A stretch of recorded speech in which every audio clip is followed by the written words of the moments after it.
Okay, so in this video, you're going to get an introduction to some of the basic concepts around mapping systems. Stephen Hawking, one of the great brilliant minds of the last century. In the last century, says Stephen Hawking, we discovered the basic laws that govern matter. The next century will be the century of complexity. This is what Stephen Hawking wrote in 2000. So this course is designed to help us understand how to make sense of a complex system. Professor Helene Landemore, in her book Collective Wisdom, Principles and Mechanisms, released in 2012, she writes this about collective intelligence. She says, collective intelligence can be understood not merely as the intensification or amplification of individual intelligence. Rather, it emerges from the interaction among those minds and between them and their environment. Group intelligence may ultimately depend less on the who, the quality and number of individual actors, than on the how, technologies, methods, and spaces that connect those actors and enhance their capacities. In other words, to understand collective intelligence, you must see the whole system and how its elements interact. So this is the connection that we're trying to create between how people interact and how we can understand how to influence and improve that structure to create a more intelligent organization or ecosystem. The science of complex systems has roots in the hard sciences of physics, mapping how different kinds of molecules and atoms interact, in the realm of biology, mapping how different kinds of forces in the environment and species interact with one another. We call ecosystem analysis. And beginning in the 1960s at MIT, professors like Jay Forrester began to take some of these techniques and apply them to companies and organizations and how human systems are structured to produce either positive or dysfunctional behaviors at the level of the system. In the 1990s, we have two of these pioneering works of systems dynamics or systems thinking for designing better organizations or leading change in organizations. Peter Senge in his book, The Fifth Discipline, and Ron Heifetz from Harvard Kennedy School in his book, a series of books on adaptive leadership, which we'll explore in another video. And both of these men are using techniques developed at MIT by people like Forrester, people like Donella Meadows, to map the dynamics of organizations. And the goal is not just to make a beautiful map. The goal is to understand the structure of the system, to be able to find the points in that system of the highest leverage, meaning the greatest return on investment. If we intervene and change something, we're going to have the biggest impact on the behavior of the system.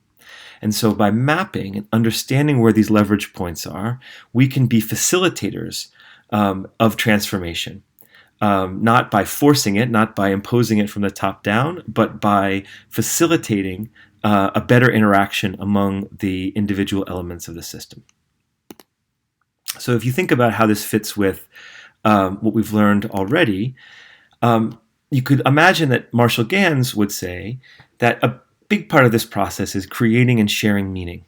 And we focus on skills of community organizing, such as public narrative, that establish a common purpose and urgency for action. And this fits very well with what Peter Senge and Ron Heifetz write about how we need to map the system to understand emergent behaviors and find these leverage points.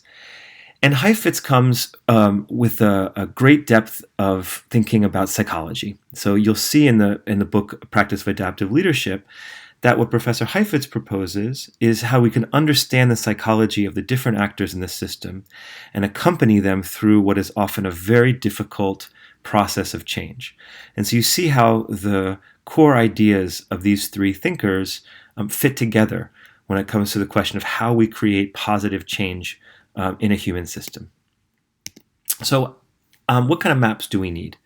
Well, to understand a problem that's happening in a company, we need to understand who are the people with greatest influence over this problem, or who are suffering the most from the problem. We call those actor maps. What are the recurring processes by which resources are decided, strategies are created, budgets are structured, people are hired, and all of those recurring processes we can map in the form of process maps. And then finally, and maybe most interestingly, systems maps allow us to understand the dynamics between different forces in the system that allow us to answer the question, where should we act to be most effective in creating a positive influence on this system? So these are three of the many different ways that we could map a complex problem within a company. So today we're going to learn about several terms that I think are very important. So we're going to think about structure of a system in terms of elements, interactions, and boundaries. We're going to look at feedback loops of two main kinds, what we call reinforcing feedback loops and balancing feedback loops. And the delays that are often a major factor in producing the kinds of dysfunctional behaviors like we saw in the T game. Those emergent behaviors you're going to find out from a separate lecture. And leverage points and how we create and find the highest leverage points for change. So let's look at an example.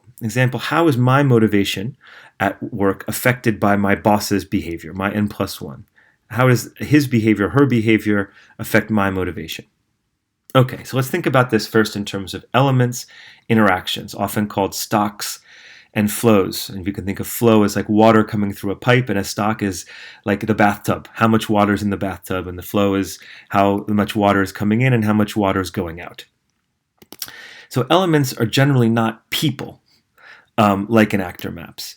Rather, elements are generally a supply of something. So when you think about mapping a system, the elements that you're mapping are not people, and they're not events, and they're not offices or groups. They're a supply of something that can go up or down. And we can often call those stocks. So it could be the water level in a bathtub. That's an element. It could go up, it could go down. It could be employee performance. Employee performance could improve, it could fall. It could be the price of our products. That can go up, that can go down. It could be the inventory level of the tea. That can go up, that could go down. Distance between cars in a traffic jam. So these are the kind of elements that you want to map in the system. And then you map the interactions between these elements that we often call flows, what goes in and what goes out. That could be the physical flows of water in the pipes or minerals in a pipeline. It could be the flows of something more like energy, money in the system, or motivation, or policy decisions.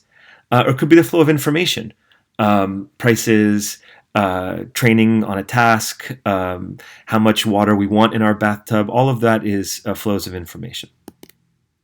So a system has elements, interactions. So let's take the example of how is my motivation affected by my boss. So elements could be things, again, that can go up or down. My motivation level might be an element. My energy level might be an element. My performance level might be an element. The supervisor's level of support for me might be an element. The number of hours I work per week might be an element. All of these things can go up or down. And maybe we'll map all of these, or maybe some of these elements. You can just brainstorm what could be potential elements to map. And then you think about interaction. How do these different things interact with each other? So, here are some ways in which they might interact.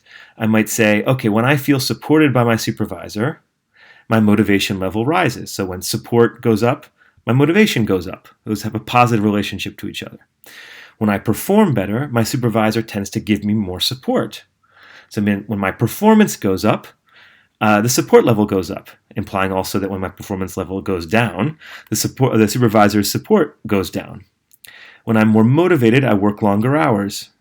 When my motivation goes up, the number of hours I work goes up. But if I work too many hours, my energy level goes down. So that's an inverse relationship. If I work more past a certain point, my energy level goes down. And I'm less motivated when I'm tired. So my energy level goes down, my motivation level goes down. So now we're seeing how these elements affect each other when they go up or down.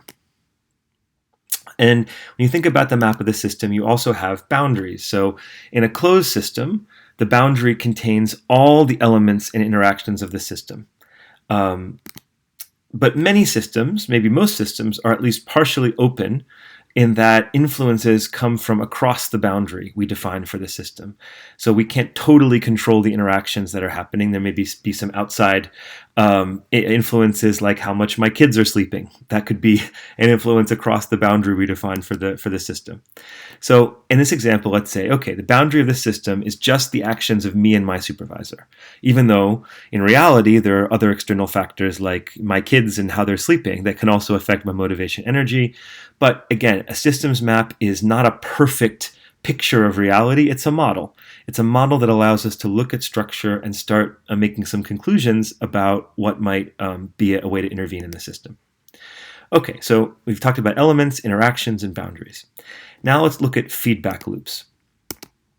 So if we were mapping this in a linear way, we could say, okay, well, if my boss supports me more, then my motivation goes up, and then I perform better. That's a linear model. A goes up, B goes up, then C goes up. But how we would map this in a systems map would look different, because these things actually have a continuing relationship with each other. So my performance goes up, the supervisor's supportive behavior goes up, and that again has an effect back on my performance. So you see this R here.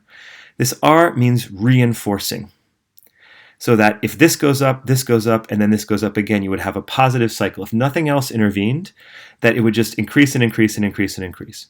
Or if nothing else intervened, and this goes down, it would keep going down, down, down, down, down. So that's called a reinforcing feedback loop, because these elements continually influence each other. So we want to get away from, in systems thinking, we want to get away from linear models of the world and try to create more of these loops, more of these systems models of the world. We try to learn how to turn lines into circles. And we have to take account for delays. As we saw in the T game, delays played a big role in people's reactions to the problem and their understanding of the problem. So reinforcing feedback loops. You map them in terms of their relationship to each other and also how behavior would happen over time. So if you look here at the time axis as the x-axis and performance level as the y-axis, if it gets better and better and better, that's one way that the system could work, or worse and worse and worse. And so you see how these are two different possible outcomes depending on initial conditions, or depending on whether performance is going up or whether it's going down. It would reinforce itself either in a good direction or a bad direction. So this structure of this system leads to what we could call snowballing or spiraling effects. And this can lead to exponential growth. This kind of structure of a feedback loop can lead to exponential growth or decline in an element.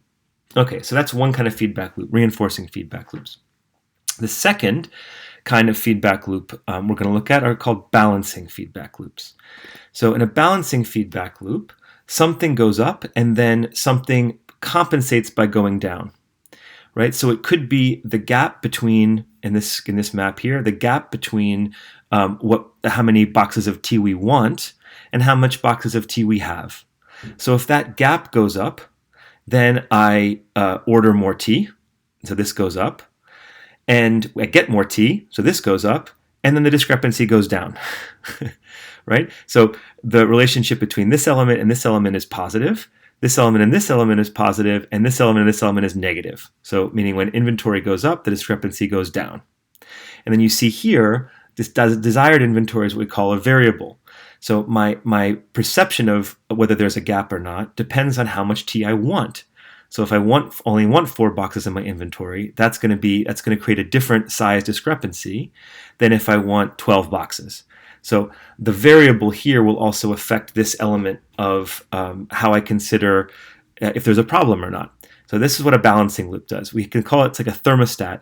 If the room is too cold, you change the thermostat, make it hotter, and then maybe it gets a little bit too hot, and you change the thermostat and make it colder again. You're making these continuous adjustments up or down.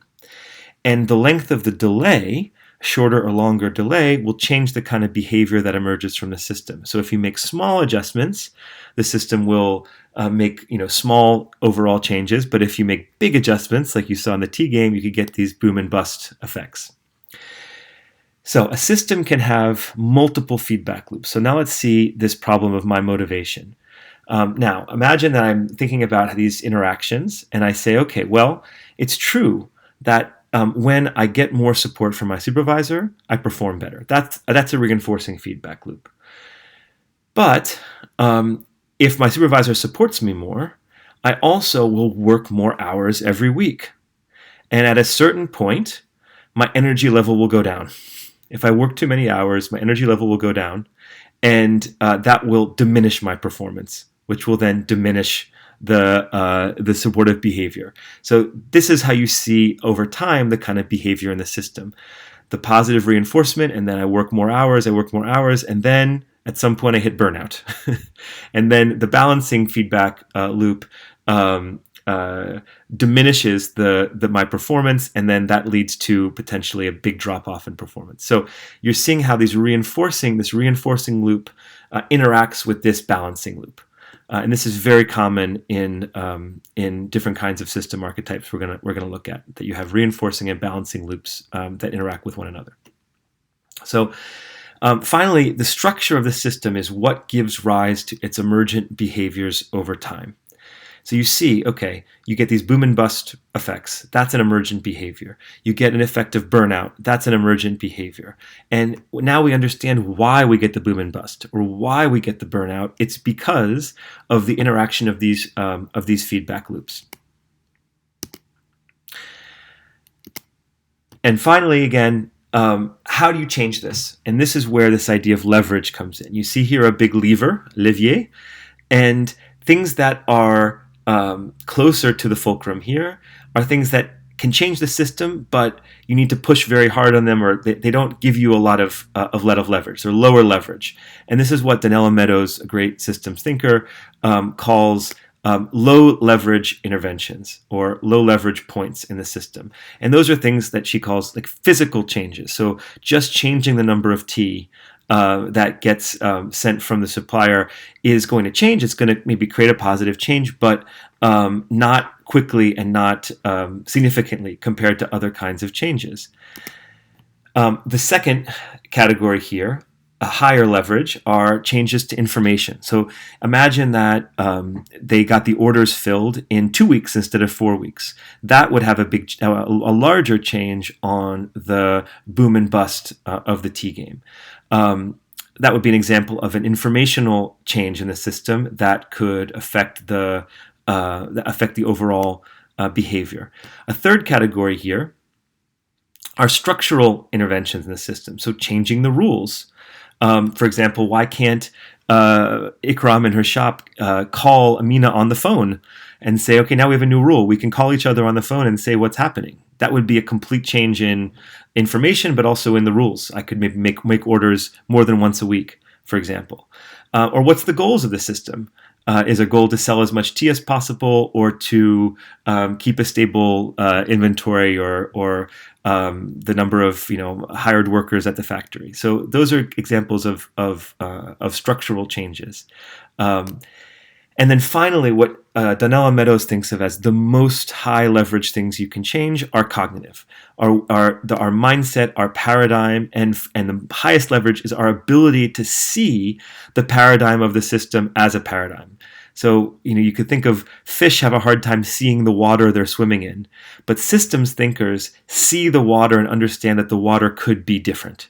So that power to see the paradigm of a system, the overall principles of the system as something that we could change, is the highest leverage intervention in the system. So these are the leverage points that we might think about in how we can make a system behave in a better way for everybody. So to summarize, the key elements of mapping a system, the key terms are elements, interactions, and boundaries. Two kinds of feedback loops: reinforcing feedback loops and balancing feedback loops. Delays that can affect how the flow of the system works. Emergent behaviors, could be the boom and bust or the burnout of employee motivation. And then leverage points, which we're going to go into in more detail later. So this is an introduction to the key concepts of mapping systems, and I hope you enjoy the video.